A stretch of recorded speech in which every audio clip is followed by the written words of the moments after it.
like the law for the society. And law can be different.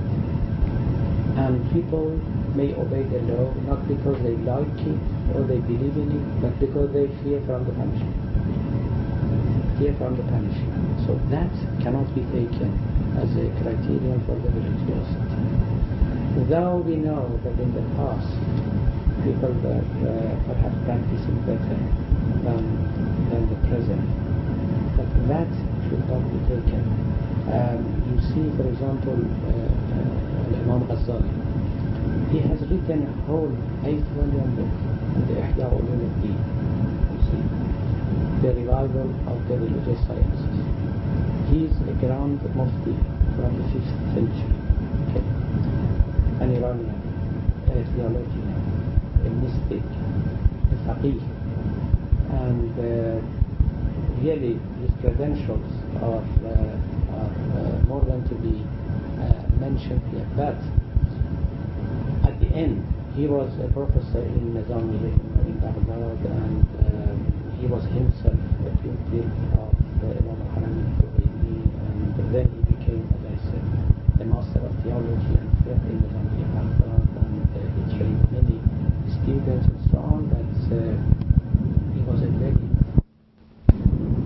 When he was 38, young enough, when he was 38, before he became 40, this is the age of change.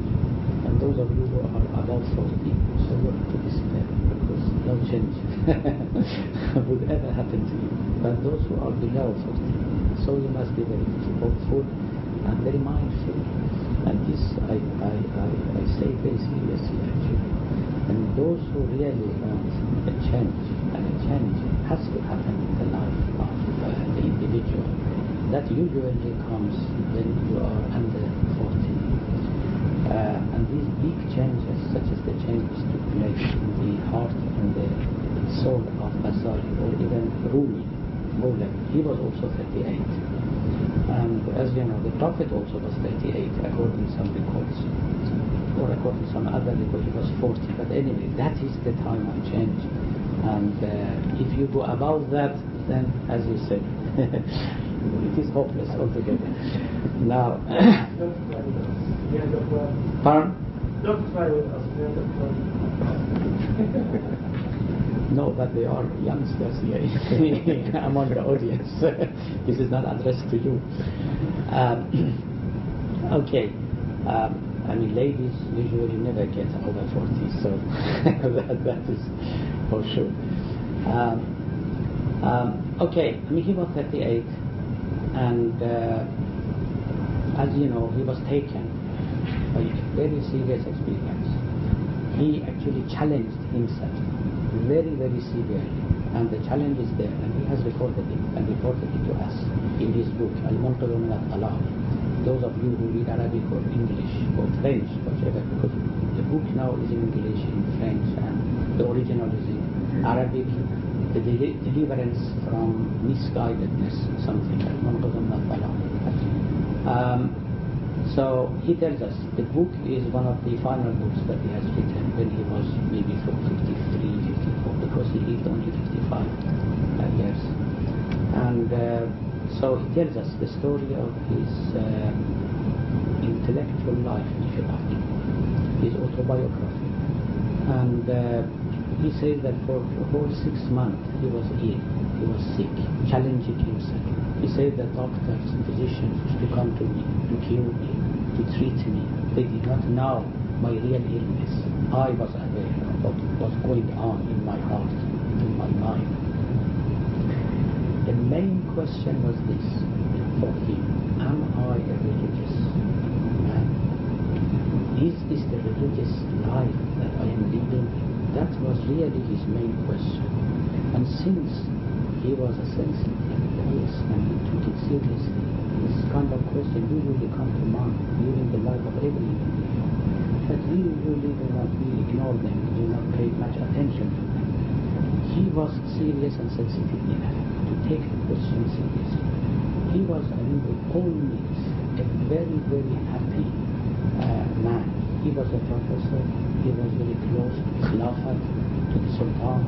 He was very wealthy, he was very knowledgeable, and he was praised by his students, the scholars of his age.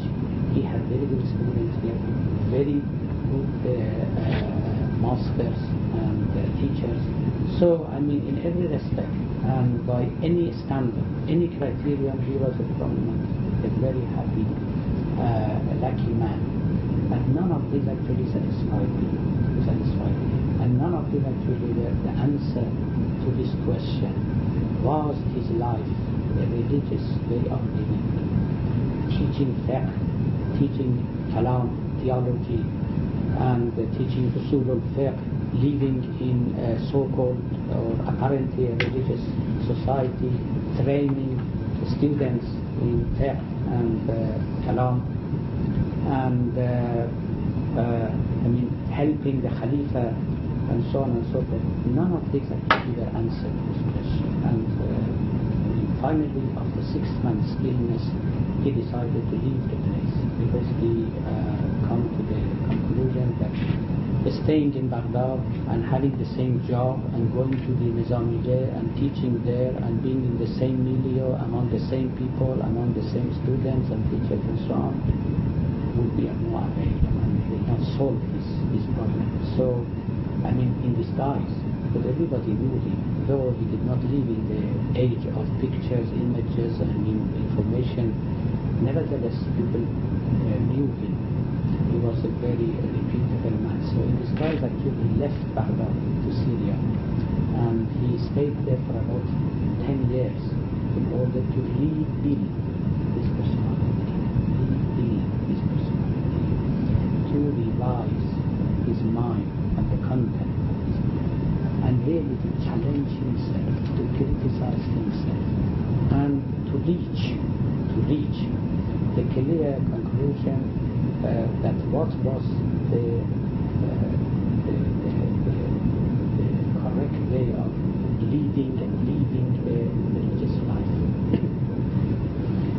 So he wrote, actually he put all his experience in this book, which is his magnum opus, the Ihya al-Ulumuddin, the revivification or revival of religious sciences.